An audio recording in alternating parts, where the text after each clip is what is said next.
અમદાવાદના senior citizen professor બન્યા digital અરેસ્ટનો શિકાર। આરોપીઓએ ઈડીના અધિકારી તરીકે ઓળખ આપી કૌભાંડ આચર્યું। આરબીઆઈનો લેટર, ઈડીનો લેટર મોકલી મની લોન્ડરિંગ સ્કીમ આચર્યું। કુલ આરોપીએ 4 એકાઉન્ટમાં સમગ્ર રકમ ટ્રાન્સફર કરવામાં આવી હતી। 4 મુખ્ય એકાઉન્ટ ધારકો જનક, અનિકેત, હિતેન્દ્ર અને નયનને પ્રત્યેક ટ્રાન્સફર પેટે 25,000 આપતા હતા। આરોપીઓના સંપર્કમાં રાજસ્થાનના લોકો હતા, જેની તપાસ ચાલુ છે। ફરિયાદીને કંબોડિયાથી કોલ કરવામાં આવતા હતા, જેમાં રૂપિયા બિહાર, આસામ, દિલ્હી સહિત અલગ-અલગ રાજ્યોના એકાઉન્ટમાં આપવામાં આવ્યા હતા। આરોપીઓ ચાઇનીઝ ગેંગ સાથે સંકળાયેલા હતા।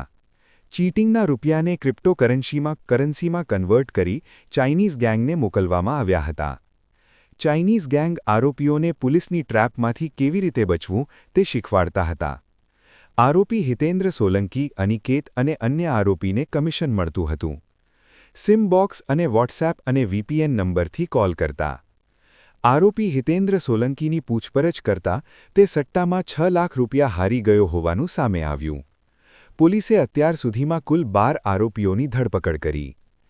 ડિજિટલ અરેસ્ટ કૌભાંડના મૂળ સુધી પહોંચવા પોલીસની કાર્યવાહી શરૂ।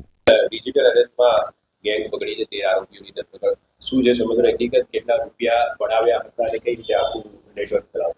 અમદાવાદ ખાતે એક સિનિયર સિટીઝન છે, 83 વર્ષના રિટાયર્ડ પ્રોફેસર છે, એમની સાથે એક ડિજિટલ અરેસ્ટનો બનાવ બનેલો હતો, જેમાં એમને પ્રથમ એક નોર્મલ કોલ આવેલો હતો અને કોઈએ પોતાની ટ્રાઈના અધિકારી તરીકે ઓળખ આપી હતી અને જણાવ્યું હતું કે આપના મોબાઈલ નંબરથી કોઈ સેલિબ્રિટીને પોર્નોગ્રાફિક વિડીયો સેન્ડ કરવામાં આવેલા છે, જેની એફઆઈઆર મુંબઈ ક્રાઇમ બ્રાન્ચ ખાતે થયેલી છે।